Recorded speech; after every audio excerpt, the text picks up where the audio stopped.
We're getting started. Welcome, everybody, to the State Revolving Loan Fund Boot Camp.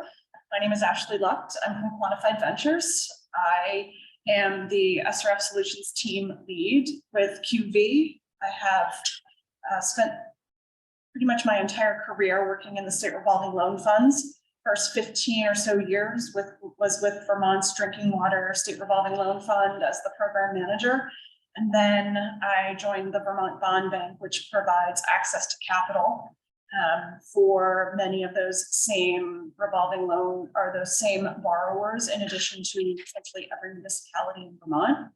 I joined QV a little over a year ago to lead up its SRF Solutions team, and that's what I love doing. I can geek out on SRFs all day, every day. So we're going to get started. This is going to be basically a shrunk down version of a class I teach called the SRF Academy. The SRF Academy is essentially a 24-hour. It's 24 hours of content, and so this. Bear with me because I've had to shrink 24 hours down into little less than 3 hours. So next slide. So we're going to start with the basics. And I think the general theme that you're going to hear is that every state is different and it depends. So I'm going to say that over and over again because that's the reality here. Next slide.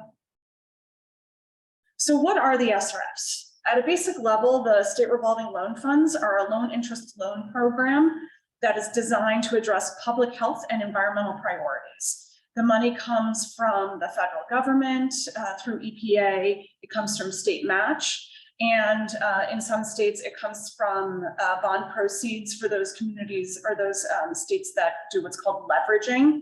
You also have repayments coming in from borrowers who are repaying on their loans. And then money also comes in from interest gained on the investments of those SRF funds, in addition to interest paid on the loans. And then, of course, the money goes out for those infrastructure projects. This is kind of the beauty of the SRF program is that the money goes round and round again. Yep, next slide. So there is an SRF program in every state, including Puerto Rico, and there is a clean water and drinking water program. So there's a clean water and drinking water program in each state. The colors on the map just indicate how much money has been sort of dispersed through the SRFs. Obviously, the darker colors are the more money, and it's not really representative of like a per capita spending. It's really just gross spending. So you can understand why California and Texas and New York are some of the darker colors. They're the more populated states. So the two foundational laws for the clean water and the drinking water state revolving loan programs are the 1987 amendments to the Clean Water Act, or excuse me, it was the 1987 amendments to the Federal Water Pollution Control Act, which created the Clean Water Act and created the Clean Water State Revolving Loan Fund. And 1996 was the amendment to the Safe Drinking Water Act, and that created the Drinking Water State Revolving Loan Fund. So you can imagine that the history of these revolved funds are now more than 30 and more than 20 years old, respectively. So the amount of money flowing back into states is actually pretty impressive. And in many states, the amount of money coming back in revolved funds far exceeds the amount of federal grant coming in, which again, that's kind of the beauty of these revolved funds is they're supposed to be they're supposed to go in perpetuity, even if there isn't any more federal money coming in. Next slide. So there have been a number of amendments to both the Clean Water Act and the Safe Drinking Water Act over time. The one that everybody is probably most interested in is the 2021 amendment, which came through the bipartisan infrastructure law, or the Infrastructure and Investment and Infrastructure Jobs Act, or IIJA, which, as you've probably all heard, is just this once in a generation infusion of capital into many federal programs. But the one that we're here to talk about is the investment into the clean water and drinking water state revolving loan funds. Many of these other amendments sort of created additional requirements or additional programs, and I'm not going to necessarily dive deep into them here. This is where, if you attended our SRF Academy, we would definitely deep dive into them. Next slide. So every year, the federal government allots money to the states based on formulas. So the drinking water formula is based on the needs survey that happens every, I believe it's 4 years. The minimum amount of money a state would receive is 1% of the federal appropriation. And on the clean water side, the allotment actually is in statute, so that will never change. So it doesn't matter, frankly, doesn't matter if a state's clean water infrastructure needs increase over time, unless Congress makes amendments to the Clean Water Act, which, as you can well imagine, is an act of Congress, won't happen anytime soon. And then in terms of appropriations through the bipartisan infrastructure law, this is just a snapshot of the annual appropriation nationally over the next 5 years. So you can see that this is just an insane amount of money. This is not the amount of money that's going to each individual state, it's the amount of money that's available nationally. So when I mentioned at the beginning that this is fundamentally a low interest loan program, it is mandated that the interest rate charged to borrowers be below market rates. And as you can see here in 2021, just as an example, on the DWSRF side, it was a little over 1%, and on the clean water side, same thing, a little over 1%. Now, 2021 saw a drastic reduction in market interest rates. So, for example, the municipal bond market, you might have seen rates as low as 2.5% or 3%, but this is still far below those market interest rates. Which is why we call this a subsidized loan program. So the loans right out of the gate are subsidized because of this reduction in interest rates that are mandated. And then in terms of the terms that the loans can go out to, on the clean water SRF side, it was recently, and I believe it was part of WRDA in 2014. The loan term switched from a minimum of 20 years to a maximum of 20 years to a maximum of 30 years, or the expected useful life of the assets funded. And then on the drinking water side, similarly with AWIA, it was extended from a maximum of 20 years for everybody and 30 years for disadvantaged communities to a 30 and 40 respectively. Now, I will note that many states still keep to that 20-year maximum term, regardless of what the federal loan eligibilities are. Next slide. So something everybody always wants to know about with the SRFs is, where's the free money? And I like to say there's no such thing as free money, right? Is that it takes work to get grants. It takes work to get additional subsidies. It takes, and frankly, it's not free. Like it's all of our money that we're putting into it. So I don't like calling it free money, but some of my colleagues do. So that's why it stays here. But the additional subsidy aspect of the state revolving loan funds is kind of one of the most attractive components of it. But there are, like with every federal program, some catches. So the federal floors and ceilings of the additional subsidy requirements change annually or change with a budget that's passed. So Typically, if there's a continuing resolution, then the subsidy requirements are just carried forward. And in terms of requirements, on the drinking water state revolving loan fund, really the sky's the limit on what the DWSRF can provide subsidy for. But on the clean water side, there are brackets around what subsidy can be provided for, and they fall under affordability, stormwater, energy and water conservation, or sustainable projects. But again, like with most states do a 20-year maximum loan term, most states will distribute their additional subsidy to those communities that qualify as a disadvantaged community or qualify under the affordability criteria.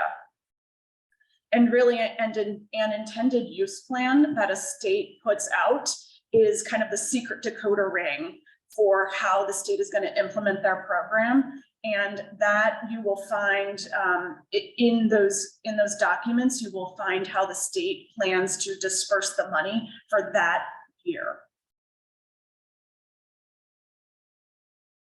So in terms of what the rules surrounding the affordability or disadvantaged criteria is, so on the clean water side, there are, again, brackets around what metrics need to be used in order to determine who qualifies as affordable. And it's income, which is usually expressed in median household income, unemployment data, and population trends, and then, quote, any data determined relevant by the state. This could be let's see here, tax rates, it could be SNAP benefits, it could be high school, like percent of high school diploma. It really runs the gamut on what other criteria states could use. And later in the presentation, we'll go into a deeper dive on Pennsylvania, Ohio, and Kentucky. And I'll share what those other states use for their additional affordability criteria. On the DWSRF side, a disadvantaged community is really like whatever the state says it is. So so there is no minimum requirement, and you will start to notice that that the EPA through the federal government, the programs, the CWSRF and DWSRF, unfortunately, are not always aligned in what they are requiring, which is maddening to somebody like me who is reviewing many states' revolving loan programs and are just like, why can't you just be the same? But again, on the DWSRF side, a disadvantaged community is whatever they say it is. Next slide. So generally speaking, what states do with their affordability or disadvantage criteria is, I mean, it runs the gamut, and we'll get into it a little later. But sort of tied to those additional subsidy criteria is a requirement to disperse that additional subsidy to communities that fall under affordability or disadvantage criteria. Some states may also provide different loan rates and terms for those disadvantaged communities, and some don't, and some don't. As you all have likely heard with the bipartisan infrastructure law, there was a strong encouragement for states to consider environmental justice and equity factors in their affordability and disadvantaged community criteria. I would say that strong encouragement is not a requirement for states to reevaluate. Some states have, and you'll see my heart eyes emoji next to New Jersey, which New Jersey has a special place in my heart for their environmental justice criteria that they have reimagined. They call communities overburdened communities. And I really like what they've done. They've taken a lot of factors aside from median household income into consideration that that frankly, I've not seen really in any other state. And the EPA tool, that the other bullet that you see here for the EPA tool, is also an attempt at including criteria that have also often been overlooked for evaluating overburdened communities. They take into account, the EPA tool takes into account things like pollution and rates of asthma and things of that nature when categorizing a community as overburdened. Next slide. So readiness to proceed is another significant aspect of the state revolving loan funds. And it really is because the states are required, or excuse me, strongly encouraged, if not required, to move the federal money quickly. And so having aggressive readiness to proceed criteria on these projects make it so that the federal money is moved and states aren't sort of just holding on to this Scrooge McDuck pile of money. They get it out the door for what its intended purpose is. And so what you'll often see is requirements like, in order to be eligible for funding, you have to have a preliminary engineering report, you have to have an environmental report, you have to have a positive bond vote, you have to have, even some states require bids to come back on the construction project before they will even authorize a loan. So those are things that communities need to take into account when they are thinking about their project and thinking about if they're going to be eligible for funding in the near future. And like I said, most states will prioritize ready to proceed projects above all else. And for me, one of the most shining examples of this was Oklahoma. So Oklahoma has, so they have like 6 categories that you can get points on the priority list or project priority ranking. And you can get 200 points for up to 200 points for like fixing the stuff that's broken. But then if your project is ready to proceed, you get 400 points. So you can see how that will like absolutely catapult your project to the top of the list if you are ready to proceed. And that's just that's an extreme example, but it's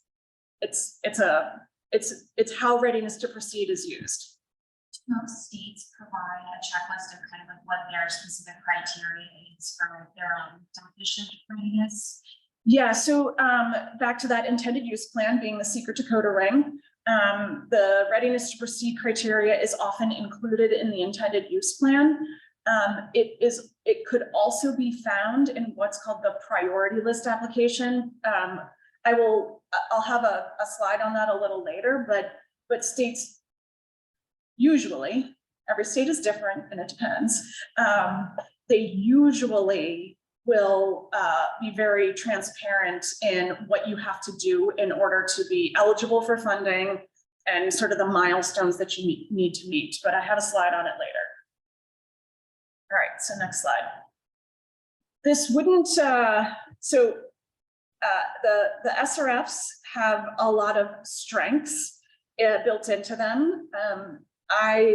SRFs have been my career, so to me, they are the best funding program ever.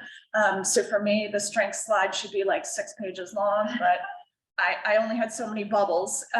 But the SRF program can provide pre-development funding, which is kind of that like the preliminary engineering, the final design, the kind of like hard work that needs to be done in order to get a project ready to construct. So back to that like readiness to proceed criteria, like you need to have a project developed in order to get access for funding. There's no prepayment penalty. So the SRFs differ from say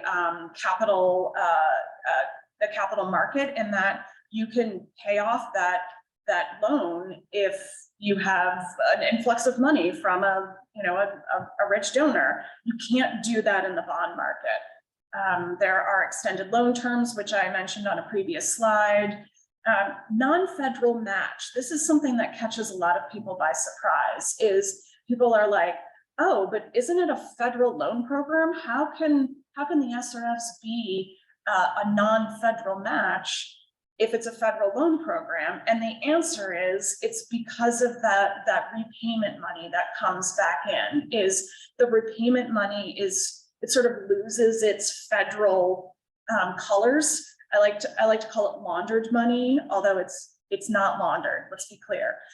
But it loses its federal designation when it revolves. So states could use that revolved money as matches to projects out there for like Army Corps of Engineer, or even some non-point source projects that need like EQIP or USDA funding. Like, I mean, there are so many federal programs that have the requirement of non-federal match that, again, the SRF can be that match.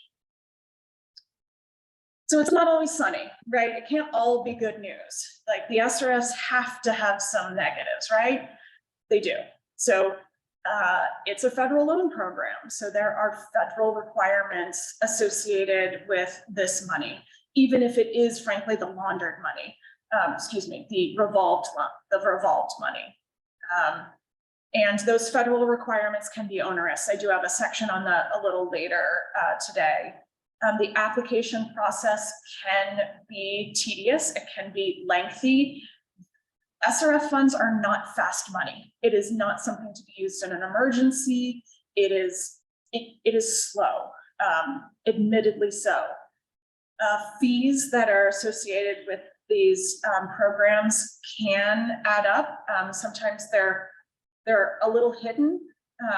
They're buried deep in the intended use plan. They may be fees that are associated with sort of the loan origination. Sometimes they're tacked on as part of the repayment, but it's in addition to interest rate. I will note, however, that even the fees plus the interest rate, the total amount charged still has to be less than market.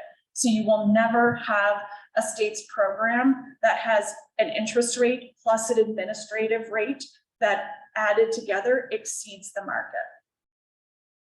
And of course, significant oversight on these projects. I mean, again, federal loan program, it is what it is.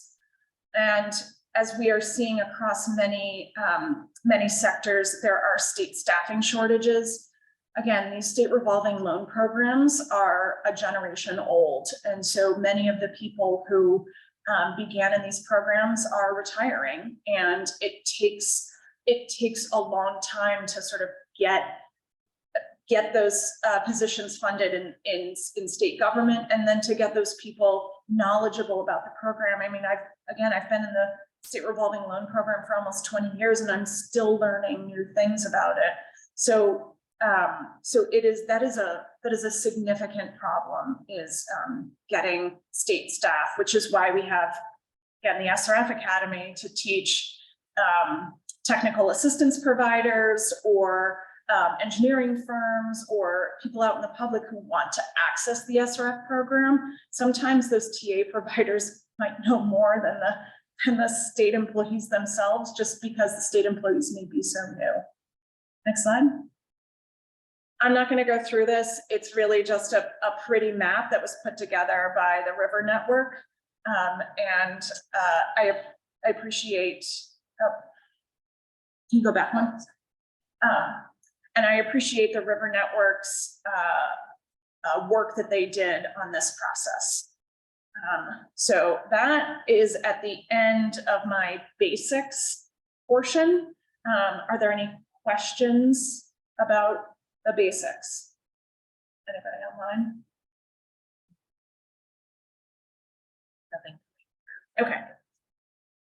All right. So go ahead and move to the next slide. So that'll be. Hi, I appreciate Ashley for giving me a few minutes of her time, and I appreciate Milliken and Dan for allowing us to share this information. So I'm Candace Pizzetta from the National League of Cities. NLC has about 2,800 member cities, but what I'm here to share today is not just for our member cities. NLC has partnered with a wide variety of organizations, philanthropies, Bloomberg, the Ballmer Group, the U.S. Conference of Mayors, the Ford Foundation, Kresge, and several others, to fund an infrastructure hub to work with small and mid-sized cities. You know, one of the goals of the bipartisan infrastructure law has been to help, in addition to Justice 40, which is focused on ensuring that 40% of the benefit of all of this infrastructure serves underserved and under-resourced communities. It's also aimed at small and mid-sized cities in rural areas and tribal lands. So the issue, the reason those groups have often not had access to federal funds is an issue of capacity. So if you have a town of 8,000 people, you may not even have an economic development department or an official grant writer. I was speaking to someone today who serves as a grant writer for a number of cities here in the county that Cincinnati is in, because they don't have that. So what the the local infrastructure hub is a group of boot camps aimed at the bipartisan infrastructure law grant programs. So that's everything, drinking water, revolving loan funds, anything related to broadband, bridges, rail, EVs, charging and fueling infrastructure, EECBG, all of it.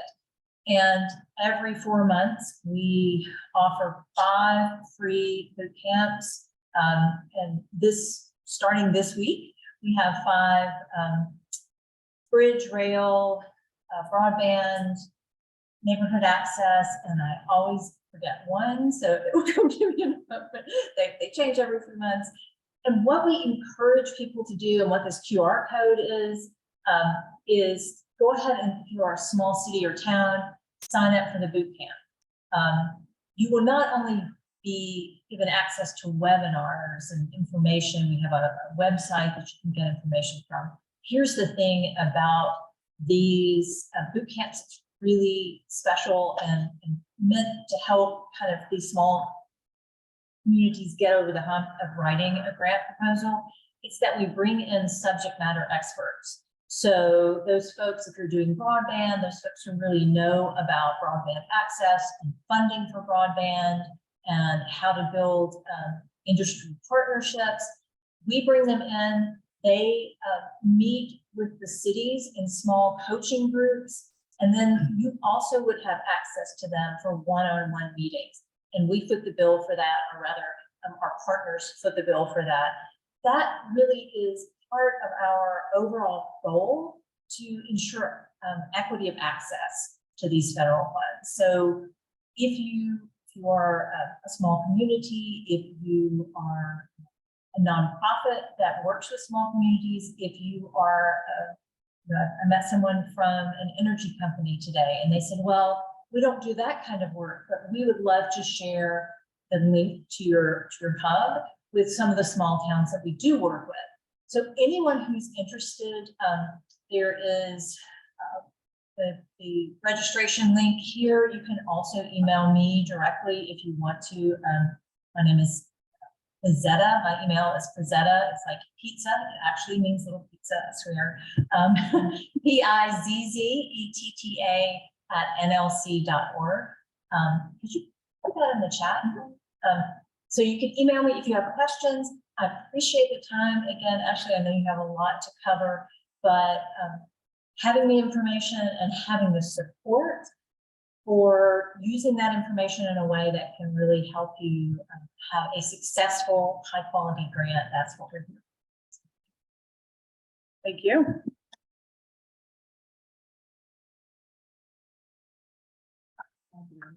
All right.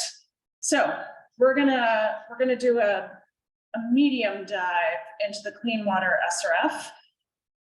Next slide. So the clean water SRF has an amazing amount of eligibilities, and you will often hear it referred to as section eligibilities. So section 212 borrowers and projects are kind of the bread and butter of the clean water SRF. It's the gray infrastructure, the pipes and pumps. It is the traditional wastewater treatment facility upgrades. It is the collection system work. It is the pump stations. It is the concrete infrastructure that is the backbone of the Clean Water SRF, because the Clean Water SRF, or the Clean Water Act, came out of the construction grant program from the 70s, which people always refer to the good old days of the 70s, when we got 90% grant from the federal government to build our wastewater treatment plants. And now we have to pay the money back with loans. Like, oh, I don't like that. Well, it is what it is. So, of course, there are some restrictions around these eligibilities. The facility has to be a publicly owned treatment works. And so it cannot be owned or operate. It cannot be owned by a private entity. A private entity cannot apply for funding for a treatment works project. But there are a number of eligibilities underneath section 212 as it relates to the water treatment facility. So things like land purchases, even water and energy conservation activities that happen at the publicly owned treatment works are eligible under section 212, and point source stormwater management. So this would be like the combined sewer overflow project. So if there's a CSO separation project happening, this would be eligible under section 212. Next slide. Another type of federal eligibility is section 319. So many are probably familiar with the section 319 grants that, yes, are part of the Clean Water Act, but WRDA back in 2014 expanded eligibilities for the Clean Water SRF to be able to lend for any type of project that falls under 319. And my goodness, talk about like blowing up the eligibility world for the CWSRF. This did it. And what it also did is, and again, I'm speaking federally. So what this also did was it also allowed for private nonprofit or for-profit borrowers to access the Clean Water SRF for section 319 projects. And as you can see, this is just a handful of projects that are eligible. Basically anything that has a quote water quality benefit is eligible under section 319. Now again, states, every state is different and it depends. So not every state has expanded their eligibility to lend to private entities. And further, some states have not expanded their eligibilities for kind of these non-point source or green infrastructure, natural infrastructure, non-point source. I'm putting out all the words that are often associated with these 319 projects. Next slide. And then there's another section called 320 projects. This is on an estuary level. So this one is definitely not as well utilized as 319 and certainly 212, because this is done on a multi-state level. So I think it's really difficult for states to wrap their head around the fact that a borrower in Louisiana is going to benefit somebody, a project that's up in Minnesota. So I think that's really difficult for states to wrap their head around. Additionally, A lot of the organizations that are associated with these national estuary program watersheds tend to be nonprofits. They tend to be land conservation groups. They tend to be NGOs. And again, these are private borrowers who are maybe not necessarily eligible to borrow from that state's SRF program. Okay. So this is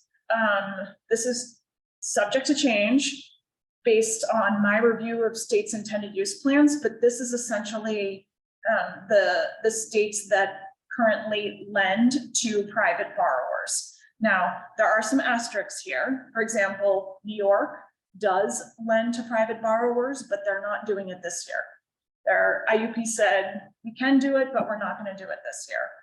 Georgia will only lend to private borrowers if they are a nonprofit for land conservation projects. So you start to see that some of the states, like, they have a very narrow project scope that they will lend to privates for. And again, this is my research that I've done. This map did not come from EPA. This is me reading every state's intended use plan, which I know to some of you out there probably sounds like the most boring thing in the world, but it's not. That's like my job, and I love it. So when I find a new state, I update this map. So of course there have to be some ineligibilities. So federally owned, publicly owned treatment works are ineligible, things like military bases or prisons. And I had already mentioned privately owned, publicly owned treatment works. You can see how that's a problem. An example of this would be a large scale brewery that may have its own on-site treatment works plant before it kind of discharges to a river, or frankly, even a municipal wastewater treatment plant. That would not be eligible for CWSRF funding. And of course, any project that's not allowed at the state level, because every state is different and it depends. Next slide. So if you remember a little earlier, I had mentioned the additional subsidy requirements are different for the clean water SRF than for the drinking water SRF. And so this is where I'm gonna kind of go into a little bit of detail on the federal requirements for additional subsidy. And I want to start from the bottom of this table and move up. So the bottom two rows are the additional subsidy requirements associated with the capitalization grant. So what's important to know is that the Clean Water SRF prior to the bill had one grant, and that was the capitalization grant coming from EPA every year.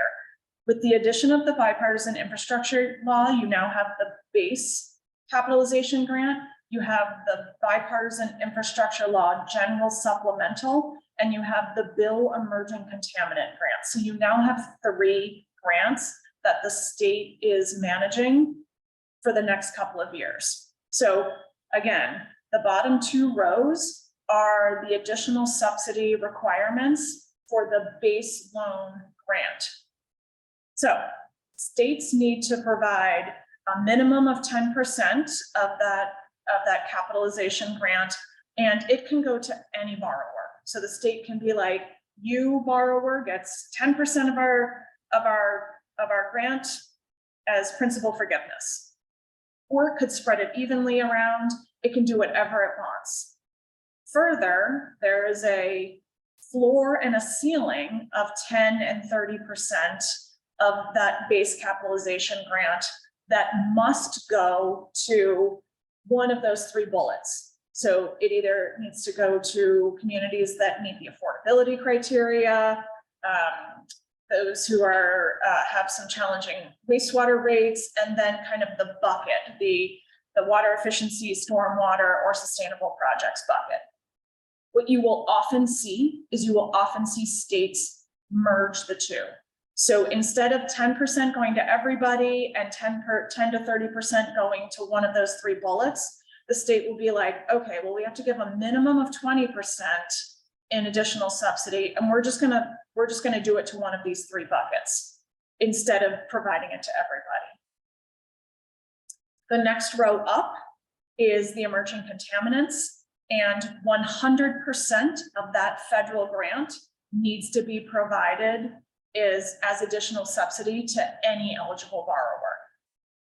And then the top row is 49% of the bipartisan infrastructure law grant needs to be provided an additional subsidy to those three bullets. Confusing, I know, but when we dive deep into the states, you will see how states have chosen to implement these requirements. Next slide. So I did want to make one note about the Green Project Reserve on the CWSRF. Many people hear, oh, there's a 10% minimum Green Project Reserve. That means that my project, if it's green, gets 10% additional subsidy. That's not what that means. There are a few states that do subsidize projects that are green, which are one of the four there, but it is not a mandate that they subsidize these projects. It is only a mandate that a minimum of 10% of the base capitalization grant be provided to projects that qualify as green. It's a significant distinction, but it's one that's important to be made because we hear it all the time. All right, I think now would be a good time to take a break. So we'll take a break, 10 minutes, or sure, you want to come back? Let's come back at 5 after the hour. Does that work? All right, so it's like 2:05. Yes. Okay. 2:05 here. Oh, yes. It might be Yeah. 2:05. It might be another 05 somewhere. The 05, wherever you are. Yeah. So 5 after.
Or, yeah, on Off camera. mute, and then we'll On start the video. Okay. Here we go. All right, it's not quite 2:05, so I'm gonna wait until 2:05 for those who are like, but it's not 2:05, don't start. Okay, now it's 2:05. All right, we're gonna hop right into one of my favorite topics, because that's where I spent my time, is the Drinking Water State Revolving Loan Fund. So. Okay, good. So in terms of eligibilities on the Drinking Water State Revolving Loan Fund, essentially any public community water system, public or private, or nonprofit, is eligible to borrow from the Drinking Water SRF. And you're probably like, well, what's a public water system? And I left that slide out because it tends to go rabbit hole, but I feel like maybe I should have put that back in. So a public water system is a source of water that serves 25 or more people for more than 60 days of the year. That is like the basic definition of a public water system. And then you have three categories. You have a public community water system, which is 15 or more residential connections. Think like cities and towns and homeowners associations and manufactured home communities. You have non-transient, non-community water systems, which serve 25 or more of the same people for more than 6 months of the year. And that is like schools, offices, businesses on their own source of water. And then at the bottom, you have transient non-community water systems, which are 25 or more different people for 60 days or more of the year. And these are things like rest areas and hotels and motels and bed and breakfasts with their own source of water. So again, public community water systems are eligible to borrow, and nonprofit, non-community water systems. So of those last two examples of the transient and non-transient, they'd have to be nonprofit. So like municipally owned schools would be eligible. And any new community water system that has a significant public health issue. So like their wells are contaminated, their on-site private wells are contaminated, the DWSRF may be eligible to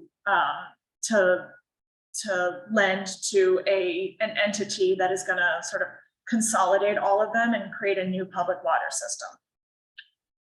Ineligible are those systems that do not have sufficient technical, managerial, or financial capacity, unless the project that's going to be undertaken is going to help that community achieve TMF capacity. And I would say that sort of a project, the only kind of project that would really work is like if there's a significant deficiency, like there's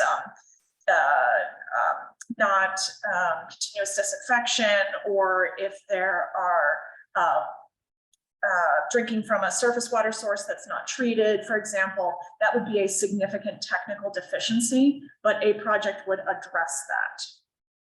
And then of course, just like on the clean water side, federally owned public water systems are not eligible for funding. In Vermont, I had a border crossing in Derby line apply to the SRF, and I was like, you're owned by the federal government, and I don't know if you'd pass financial capacity review. So no, I can't end you. And also it's a federal entity, so I can't lend you a loan. I can't give you a loan.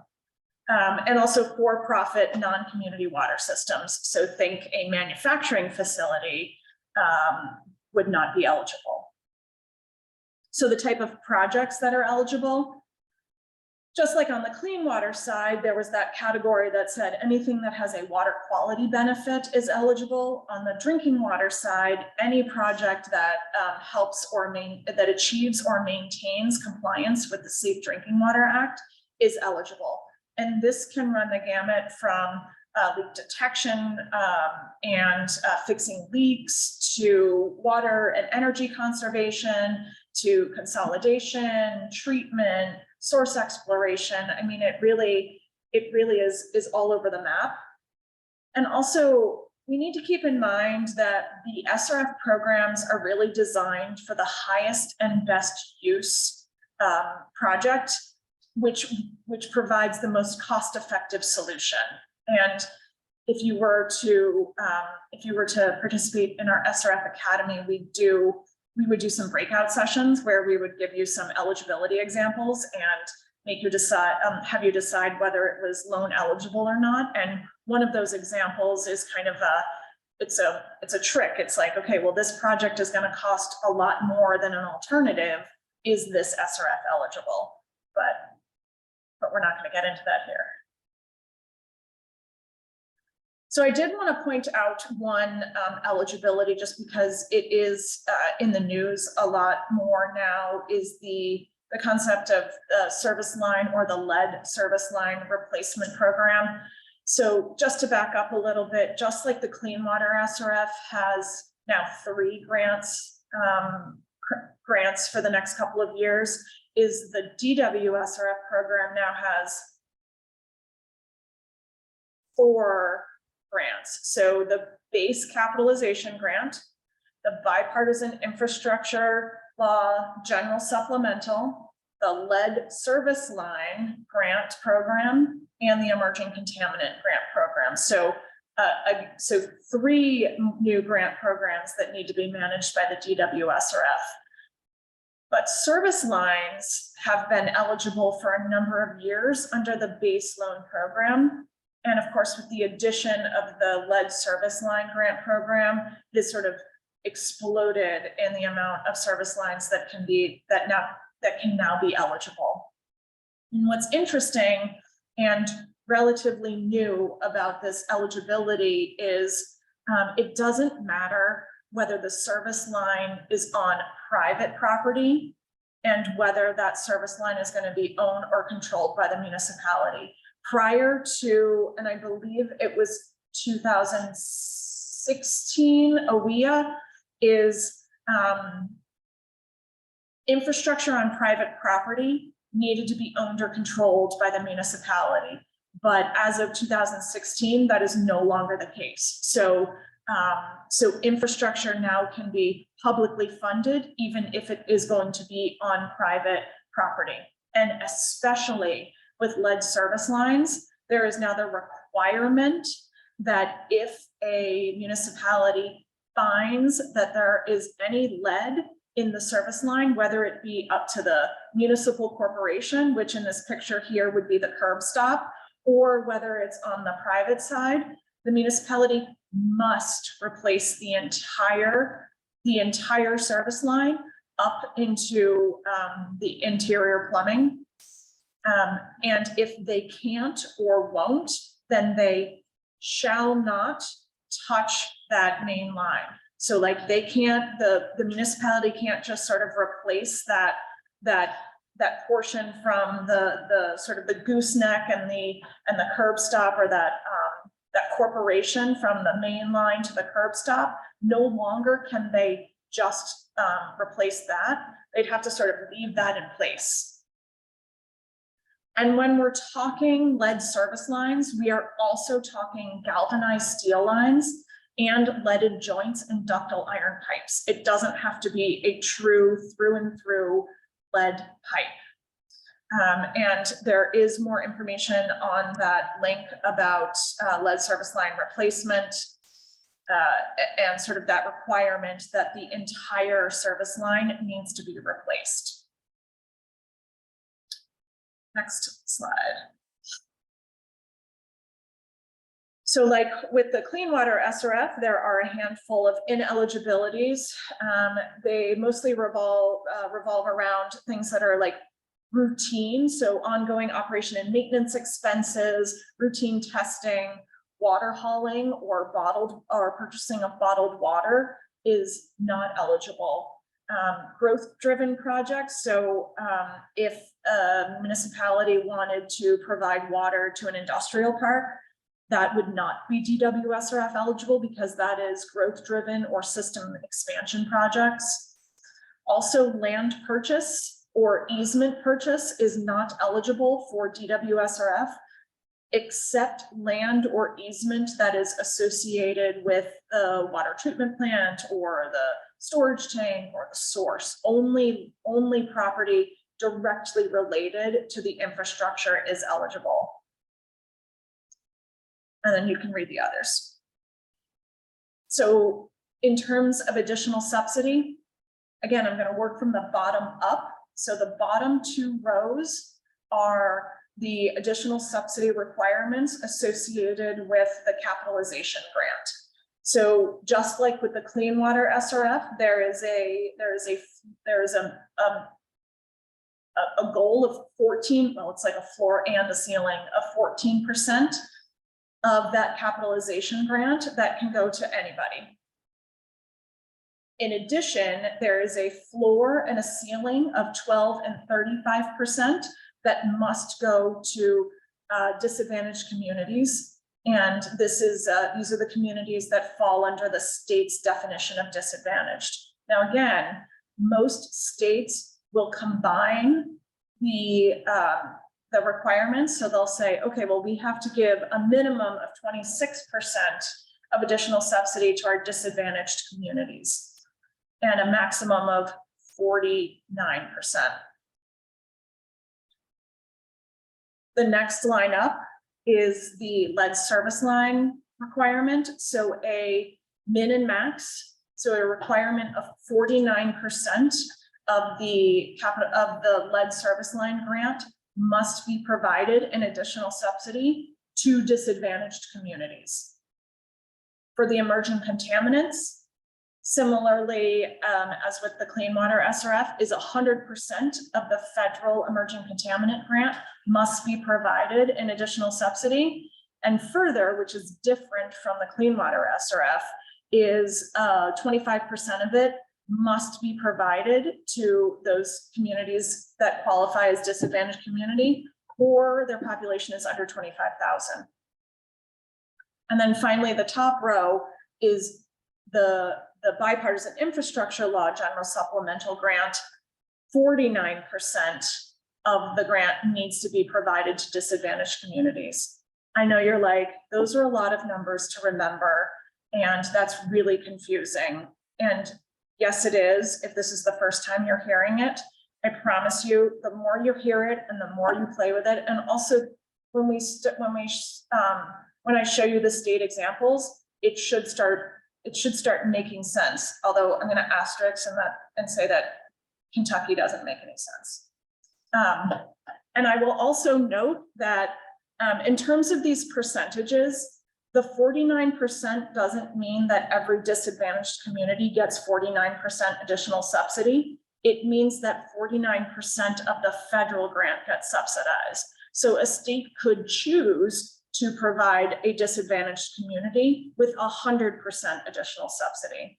So the 49% doesn't mean that me as a disadvantaged borrower is going to get 49% subsidy. You might get 2% based on how the state calculates it.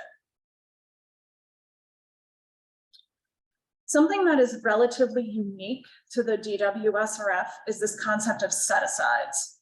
So set-asides are a percent or many percents of the federal grants that can be set aside for specific activities that are intended to support communities who are looking to access the SRF.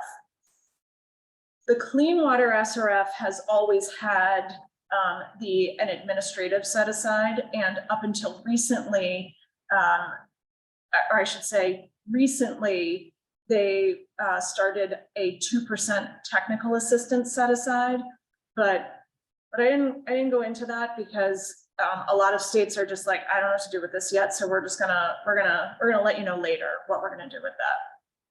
On the DWSRF side, these have been around since the beginning of the Safe Drinking Water, beginning of the DWSRF program. And so states will take this money and use it for sort of special activities.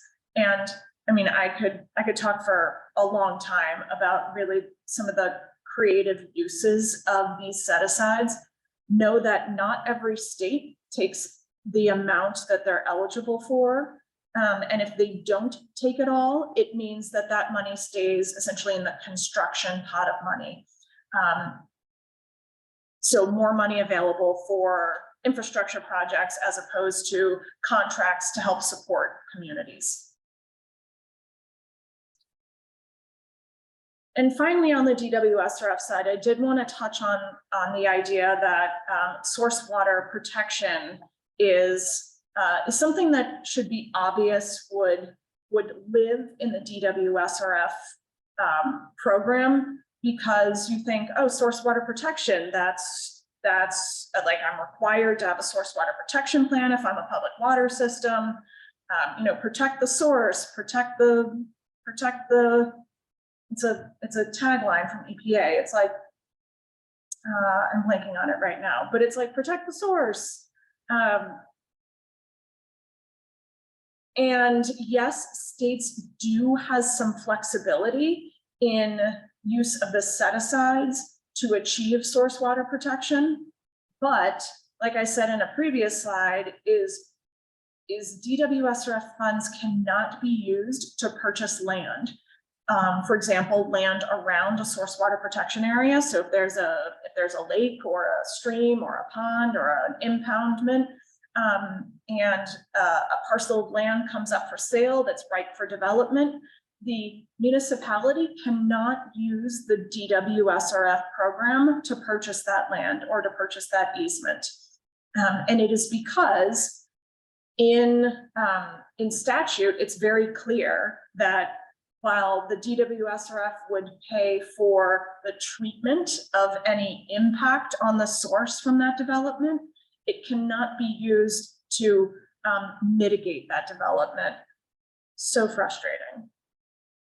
So that is why, plot twist, the Clean Water SRF is better designed to fund source water protection activities like water conservation or land conservation, like easement, like riparian buffers, like tree planting, like you name what any kind of project that could be used to benefit source water protection. Okay. Like any good federal program, we have a lot of technical requirements. So next slide. So in our SRF Academy, we spend a full 4 hours talking about the technical requirements that are associated with the SRF programs. I am not going to spend 4 hours on it, mostly because I am not the expert in this. We bring in somebody who is a retired engineer from the state of Rhode Island, and he spent 31 years implementing these technical requirements. I have spent not 31 years on it, but I think it's important to highlight some of the more prominent crosscutters that are associated with the federal loan program. And they are, so I'm going to go through each one of these that are listed here. So some highlights, just putting it out there that that I think the biggest takeaway here is that a project cannot be split up to avoid compliance with these federal requirements. So you can't be like, oh, well, I have a new steel tank and I'm putting in a collection system, so I'm going to split off the steel tank so I don't have to comply with American Iron and Steel. Nuh-uh, you can't do that. So sorry. So one of the first federal crosscutters is this concept of A&E procurement. And basically what it says is that a community needs to do an RFQ or a request for qualification for architectural or engineering services. Most states have developed a pretty simple form that can be used to sort of put out to the World Wide Web to say, hey, engineering firms, give us your qualifications, and we as a community are going to decide which firm meets our qualifications without discussing cost. Once the municipality or the potential borrower has chosen that firm, then they will start negotiating on cost. If they can't come to an agreement on services, then the municipality can go to the next person on their qualifications list. It sounds like a big deal. It's not. And remember, it only applies to architectural and engineering procurement services. And it is only on the clean water SRF side. So this is not on the drinking water SRF side. Again, why both programs couldn't be the same? I don't know. Nobody asked me. So another federal crosscutter, and this is everywhere you're going to see this, is environmental review. So an environmental review evaluates the cumulative impact and the indirect impact on resources generally from that project. Or excuse me, the direct impacts and the indirect impacts add up to a cumulative impact on the world around us.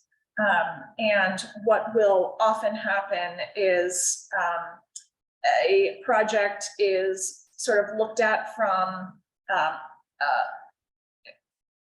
especially on the clean water side, it's looked at if the project is going to create sort of sprawl or is going to encourage development, and if that is quote a bad thing. And it's up to the state to decide if that's a bad thing or not. It could be that the impact can be mitigated by zoning regulations. It can be that the impact is mitigated through kind of building a wetland in another area, for example. What it doesn't mean is it doesn't mean that the project is not going to go forward. I want people to understand that the environmental review, frankly, has been around for many, many decades, and it is what it is. But it is not an impediment to a project. It's just something that has to happen. And something to keep in mind is that environmental review needs to happen for any project that is going to have any federal money associated with it.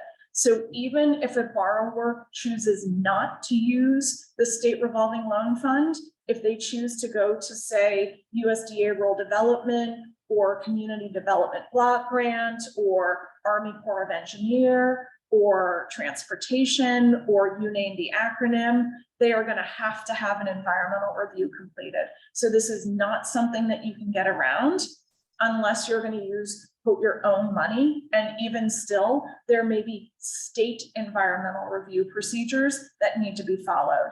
So environmental review is with us no matter what.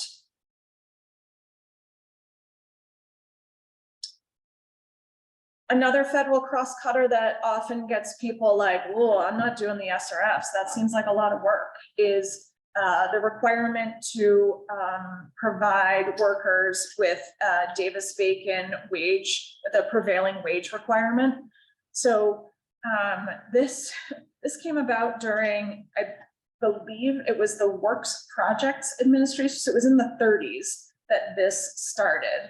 And it was, and frankly, it hasn't been updated since 1931, as you can see, because the federal assistance threshold is set at $2,000. As you can imagine, $2,000 today is not a very high threshold. But because Davis-Bacon is woven into, I mean, in numerous federal programs, and again, it's one of those like acts of Congress that it would take to update. Everybody's just like, fine, we'll comply with it. Please don't touch it because it's a can of worms. We don't want to open it. But basically what it says is that anybody working on a federal project must be paid a prevailing wage that may or may not be the same as what the local economy is paying, frankly.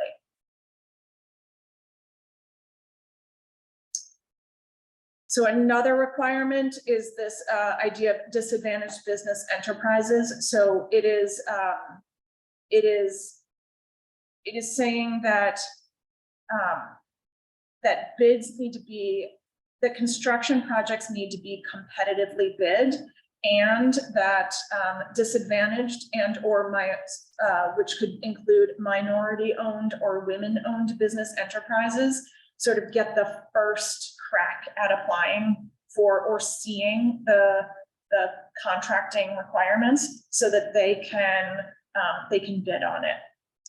In addition to it being, or sort of a way to avoid this sole sourcing of projects. Again, this is not a topic that I am well versed in.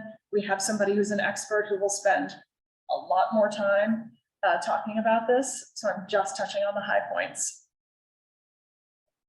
Next. A single audit requirement is another federal cross-cutter requirement. So again, this applies to any dollar of federal money a borrower receives. It does not necessarily have to be from the state revolving loan fund. Is if a borrower, usually a municipality, receives more than $750,000 in federally reimbursable funds in their fiscal year, that entity is required to do a single audit. Now, a single audit, as you can see here, differs from a regular financial audit in that the single audit reviews the borrower's essentially policies and procedures and their ability to comply with governing auditing standards. And again, this is $750,000 of federal money from any source. I know when I was working with communities in Vermont, they would often be getting money from like the federal education program, they'd be getting money from transportation, they'd be getting money from FEMA, and then they'd also be getting money from the state revolving loan fund. So all of those together would often trigger the $750,000 threshold, and boom, they'd have to do a single audit when frankly, they'd never even done a regular audit.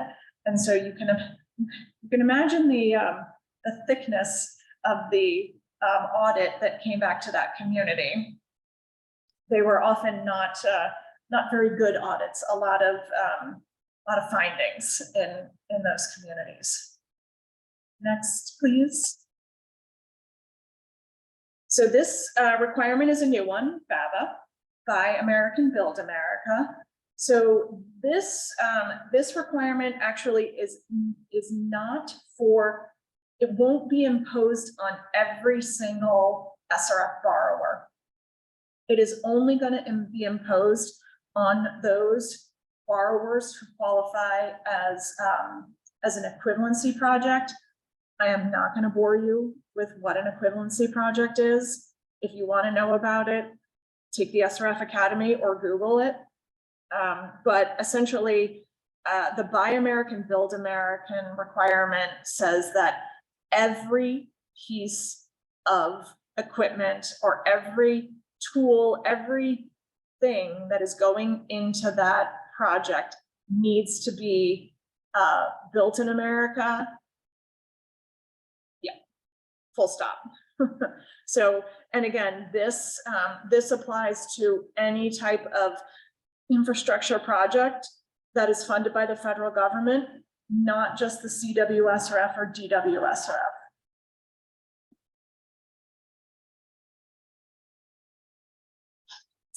And this differs from, and I think this is on my next slide, which we're getting to right now. The next slide is American Iron and Steel. So American Iron and Steel was kind of the precursor to BABA. And frankly, if those of you were around in the during the first stimulus, as I like to call it, or ARRA, ARRA, during the Buy American requirement that came out during ARRA. So it was first Buy American, and then it went to American Iron and Steel, and then it went to BABA. So American Iron and Steel says similar to BABA, but different. It says that any iron and steel component that is going to be a permanent fixture in a DWSRF or Clean Water SRF project must be made in America. And this includes even things like rebar going into concrete. It goes to like screws that are part of a steel tank. I mean, obviously the steel tank would qualify. There are some waivers that are eligible, but this requirement is now a permanent fixture in both of the SRF programs. This was one of the things that was put into the Clean Water and Safe Drinking Water Act as part of the bipartisan infrastructure law. Prior, it was just associated with each appropriation, but now it's been made permanent.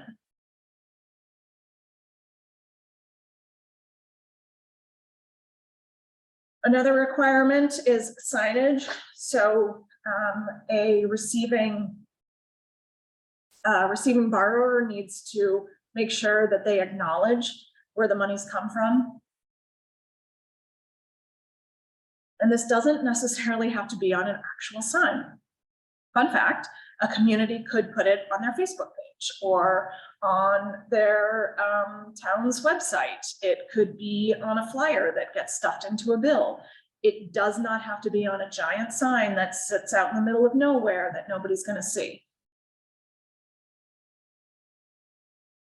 And then lastly, here's another, well, I guess I shouldn't say lastly. Again, we spent 3 hours talking about these technical requirements during our SRF Academy. But another kind of new requirement as part of bill, I believe it was part of bill, is for telecom. And as you can see, the brands that are covered, they are Chinese brands, and so there is a prohibition of purchasing products or services that are associated with those types of brands for obvious reasons. And it applies to all the DWSRF and CWSRF equivalency projects and the set-asides, because some of the set-aside activities can be purchasing equipment to do things like leak detection or asset management, things of that nature. So there's a prohibition against that.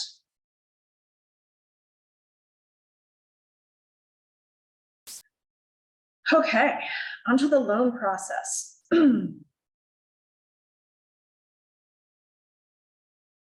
So this is a oversimplification of the state revolving fund loan process. The money gets appropriated from Congress, it passes through to EPA, which passes through to the state SRF programs. And the state SRF programs generally follow this process. I am going to highlight only a handful of these topics in this section. Again, for the SRF Academy, we spend typically a full hour talking about the ins and outs of the loan process. Next slide. So I know I alluded to earlier in this presentation, this concept of a priority list application. It is known by many names. I will always call it a priority list application because that's what we called it in Vermont. But some states call it an intent to apply. Some is a nomination form. I mean, a notice of intent. I mean, it is all over the place, but effectively it achieves the same goal. And that is to have your project visible by the state. So you, a potential borrower with a potential project, will fill out your priority list application, send it off to the state, and the state will say, thank you very much. And we're going to rank you compared to, we're going to rank you against all of your peers that also submitted their priority list applications. What this does is it again shows visibility to the state of the types of projects, the need that's out there, and it will give you, the borrower, a a general understanding of where your project sort of lies in the ranking order. And in some states, they will even give you a preliminary determination of loan rate and term and additional subsidy. But like I said previous, readiness to proceed is sometimes more important than where you are on the list. So you may rank really high on the priority list, but if your project isn't going anywhere, then you're not getting funding. And again, not every state uses this pre-application form. Some states actually go right into the funding application process. Pennsylvania, which I highlight a little later today, goes right into the funding application process. Can I ask a question? Of course. How rigorous is the pre-application process? And do you recommend communities do it just to get like through the door in a consultation with the SRF, like their rep, or at what point do you think it makes sense for folks to take the plunge on that? Every state is different, and it depends. Yeah, I mean, some priority list applications are just like, you gotta be kidding me. And I certainly have my favorites on ones that are like, oh, this is easy, and ones that are like, you gotta be kidding me. But it is what it is. I mean, if you want to get your project funded, and if you want to get your project visible by the state, then you have to fill out the priority list. But if a state, so there are two ways that I would say, don't bother if A, you're not eligible for funding yet, meaning you haven't developed your project enough to really be ready to take that funding in the next year or two. Because really what this pipeline is doing is this priority list application process is developing a pipeline of projects for the next year or two of funding. So you're going to get on the list, and the list is going to be finalized, and then the funding is going to become available like 6 to 9 months later. So if you're not anticipating your project being ready to take the money in the next year or two, then you might not want to go through the hassle or process of applying, unless a state has what's called pre-development funding. So if a state offers what I call planning loan funding or pre-development funding, which means you don't have to use your own money to hire an engineer to do preliminary engineering or final design or environmental or pre-site work. I mean, there's so much work that happens before the actual construction. So if a state has a program like that, then yes, filling out the priority list application is important, because that's often how the states will disseminate those funds also.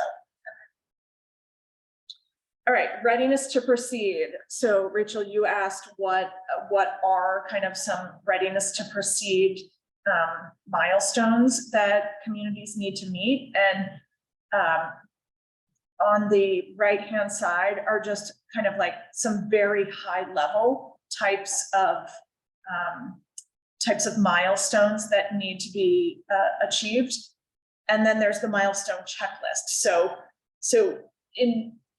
it's like, well, there's a permit, but okay, well, in order to get the permit, you have to do the preliminary engineering report, and then you have to get to 30% final design, and then you have to get to 60, and then you have to get to 90, and then you have to, so there are a lot of like checks before you get the permit. So it's like, if you've missed your 30% final design review, then you're not going to get your permit, and you've missed your milestone. So you're going to be bypassed. And every state is different on what they consider bypassable, but they will outline that. They should outline it in the intended use plan, or they'll list it in the priority list application. Now, the benefit, again, of these readiness to proceed requirements and the action of bypassing projects is it keeps the lists real, and it keeps the lists live, and it avoids avoids projects that might rank high, but frankly have no interest or chance of proceeding to construction within the state's timeline. And then those projects that are real and can spend the money are the ones who are actually going to get funding. So technical review. This is, again, this goes back to the like everything you need to do in order to get that permit. So there are typically two big milestones in terms of technical review. There's the preliminary engineering, which is what we call, it's like pre-design. So this is where different options are considered. This is often where the environmental report is completed because it would flag any maybe impediments to a construction project so they can be addressed before you get to final design. This is where land easements are secured or a purchase and sale option is executed, things like that. And then there's the second part, which is final design. And that's where like pen actually goes to paper on the preferred alternative. And that's what the construction is based on. And again, the state is looking to make sure that the project is biddable and buildable with respect to the state's requirements and with respect to the SRF requirements. And I would say, even before you get to this step, so I have a full section on this, but between the pre-application and the readiness to proceed and technical review, there's usually a financial review that happens. I didn't kind of want to have just a slide sort of sitting out here without a lot of context when I'm going to be spending like, a good 20 minutes or so later. So you don't just jump from the priority list application into technical review. There's usually some sort of financial review that happens prior to this. Next slide. So another important aspect of the SRF program that is often overlooked is that it is a reimbursement-based program, meaning the borrower needs to incur the costs before they can get reimbursed by the state loan program.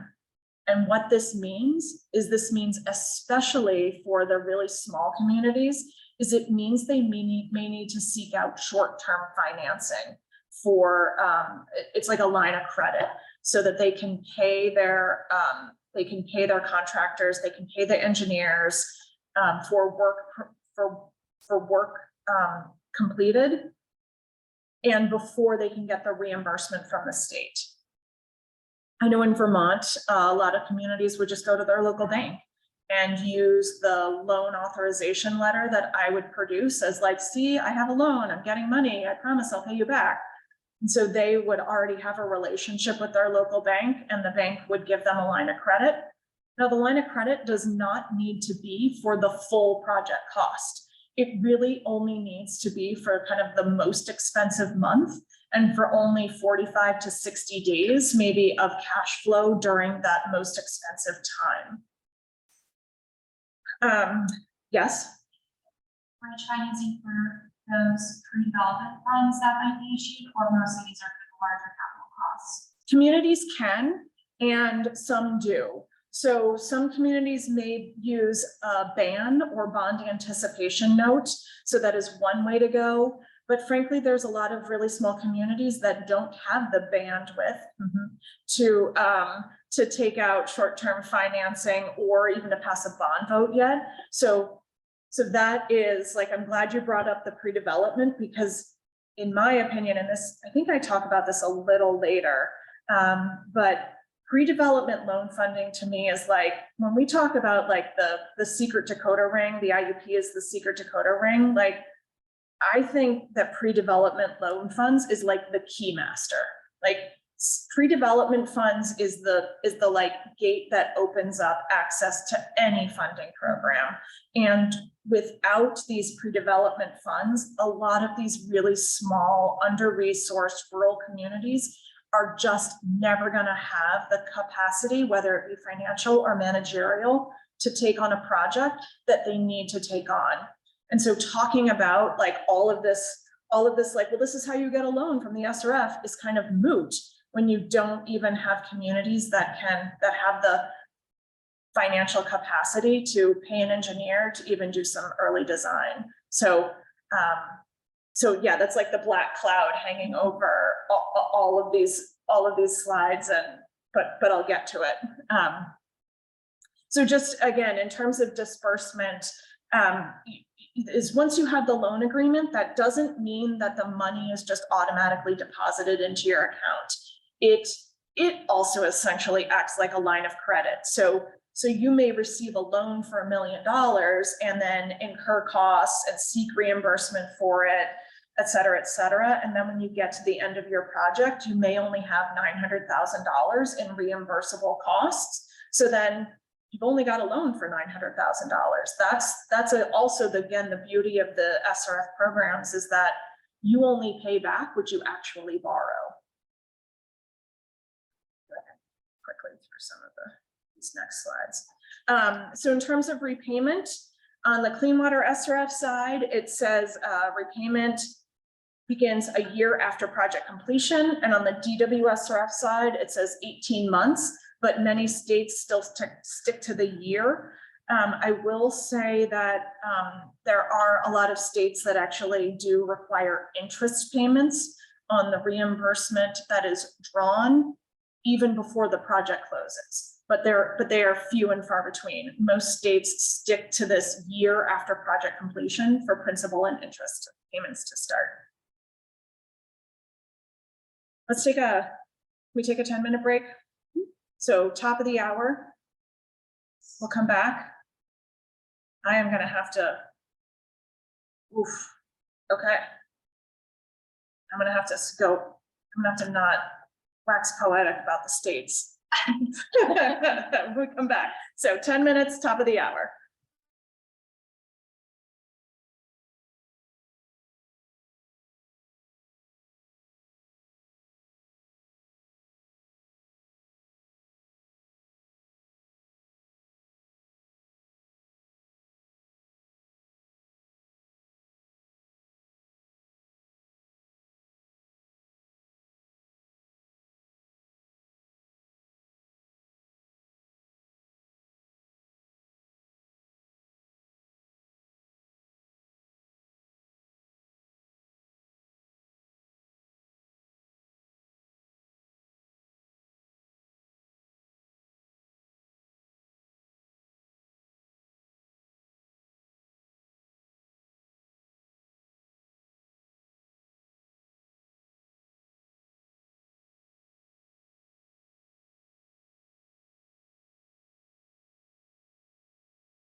All right, I hope you're all are still with me, because it's about to get really exciting.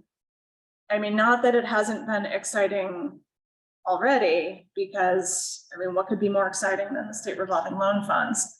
But here we are talking about some just basic stuff that you will need to do as you prepare for a loan.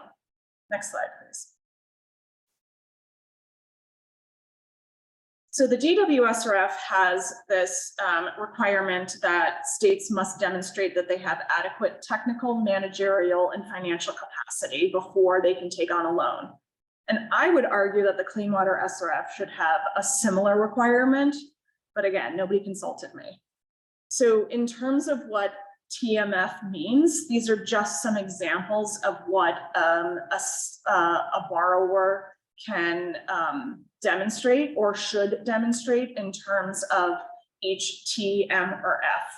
And again, every state will determine TMF differently. Some states like Mississippi and West Virginia have basically self-directed questionnaires where the borrower will sit down with a 20-question document and self-evaluate how they are in terms of TMF, and then the state will say, thank you very much. Other states, for example, when I was in Vermont, I had a more than 20-question document that I would visit the applicant and I would go through with them. And it would really pinpoint some pinch points that a community may have. For example, they might not have raised rates in the past 15 years, and now they've got an infrastructure project that they're taking on. And so what are they doing about that? That's just an example. And then again, back to the set-aside conversation on the DWSRF. This is where set-asides really comes into play with helping those borrowers improve their capacity. So when a state performs a credit review, it's not just about dollars and cents. A thorough credit review will take into consideration past financial performance, current expenses and debt, including the current project that they're applying for, as well as future capital improvements. It will also consider socioeconomic pressures like property values and taxes, population trends, household income, and the mix and concentration of residential, commercial, and industrial users. But again, every state does their credit review differently.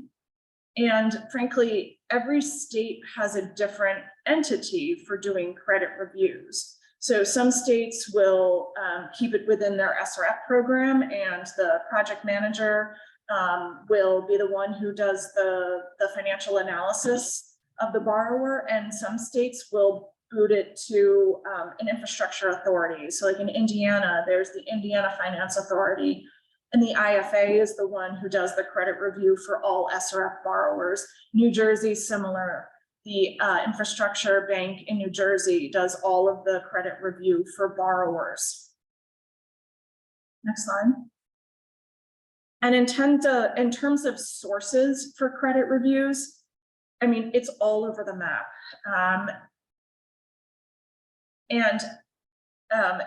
This comes back to kind of like, so in terms of the audited financials, not every state requires every entity to have audited financials. Vermont does not require everybody to have audited financials. Other states like Kentucky does require every municipality to have an audited financial. But there needs to be some way that the borrower can produce financials, whether it be on a spreadsheet or QuickBooks or back of a napkin. There needs to be some way that a borrower will produce a profit and loss statement at the end of the year. If a borrower does not have it, then you need to get working on that right away. Also, there are things like, does the community have a budget? You'd be surprised the amount of communities that I've gone to that doesn't have a budget. So having a budget at the beginning of the project is probably something that you should do. Some other some other sources of data that somebody doing a financial review may consider are town plans, whether there are future developments happening, whether there are new manufacturing facilities coming into town, or frankly, whether there's somebody closing. I've worked in communities where a college has closed, and that was like the economic driver of that community. So now it's like, okay, well, what is this going to do to your revenues? And frankly, expenses, and what are you going to do about that?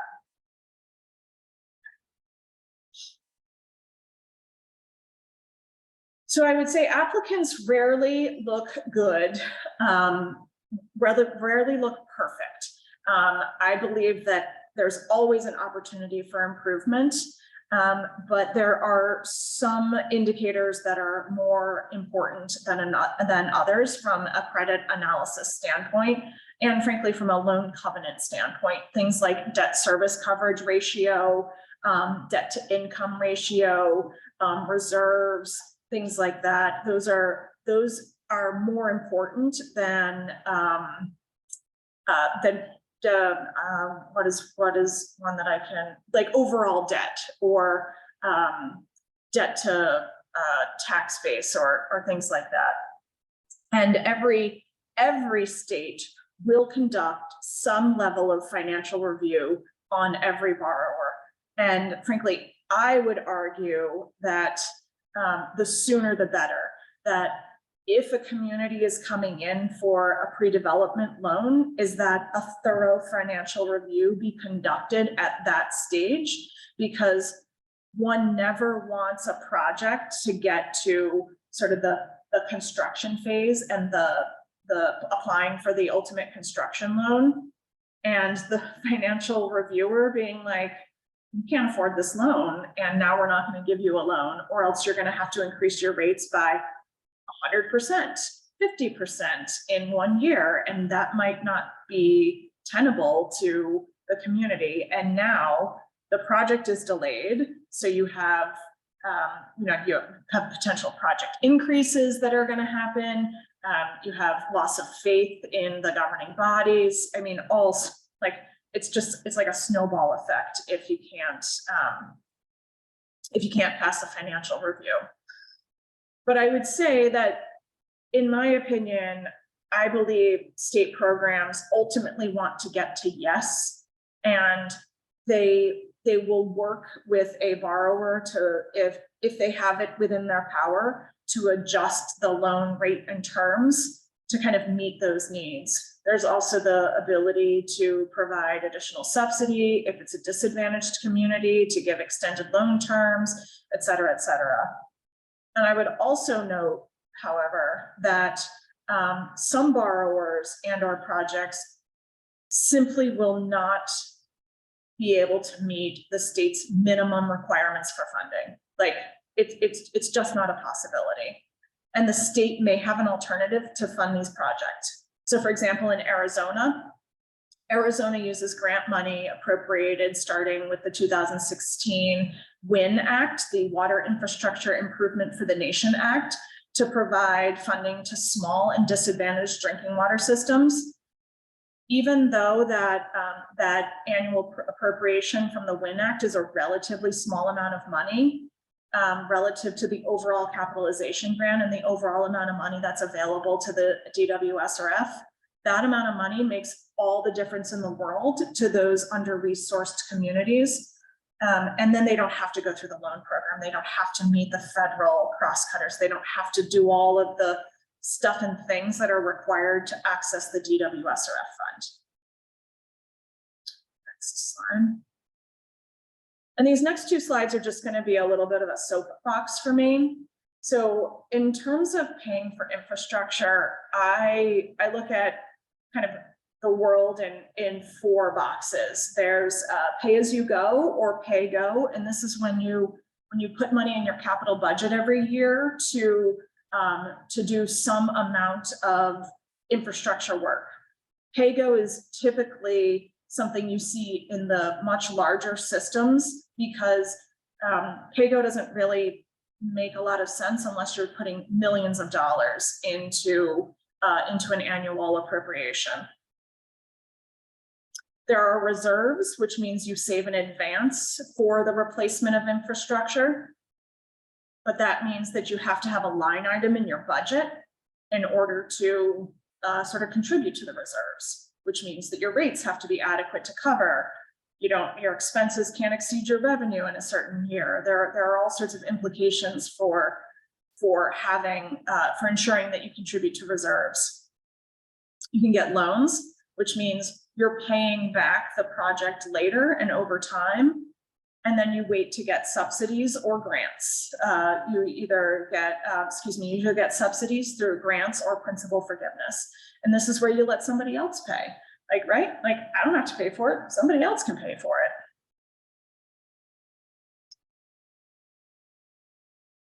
And then just in terms of my philosophy on budgeting, the way when I work with, especially the really small communities who are just kind of thinking about not just budget, but saving for future projects and undertaking an infrastructure project through debt, is I say, all right, let's think about your budget in three broad categories. You have short-lived assets, which are things like chemicals. Some may be like trucks. It may be equipment that has a really short-lived life.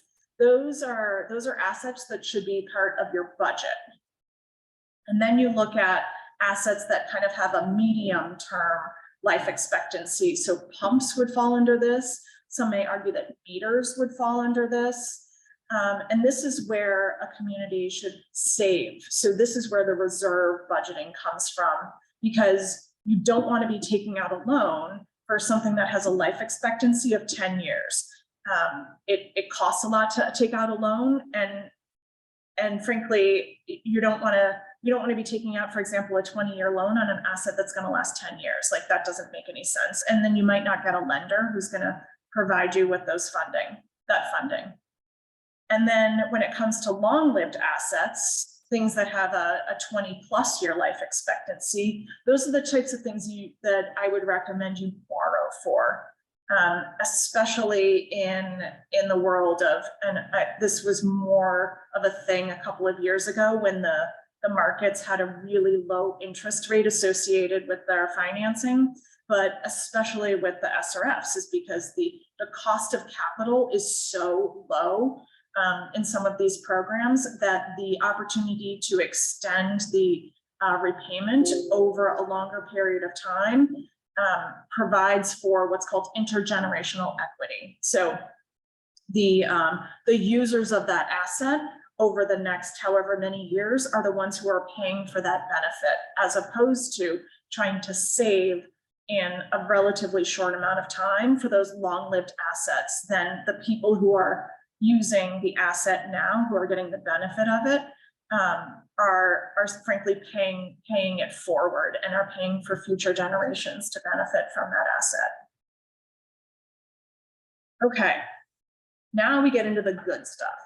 We get into the state-specific programmatic requirements, or how the states implement their programs.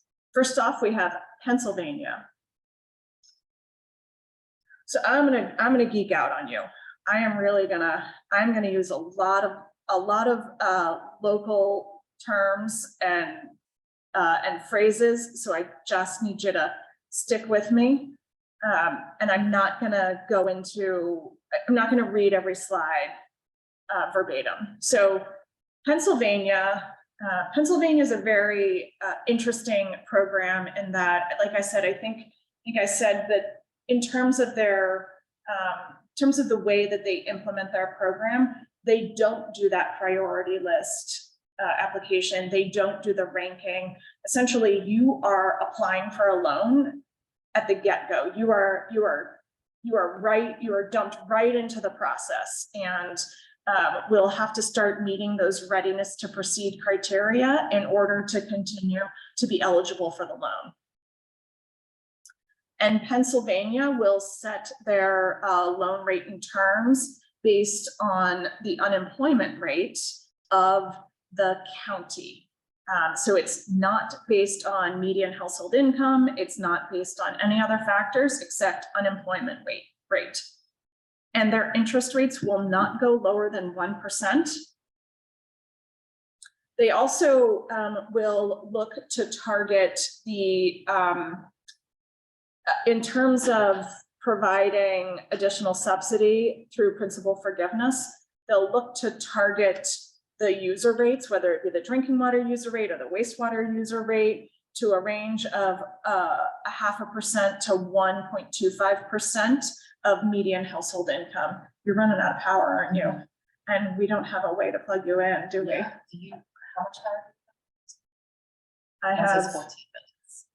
I have, well, evidently I have 5.5 hours. So Okay. Do you want to join the Zoom that can give you? I am not on Wi-Fi. Let's keep going. Do you? You need to find a plug. Yeah. Bear with us, everybody. We're gonna pause. Do you want to turn this off for a minute? We're just gonna, we're gonna go off camera and off mic while we find some juice.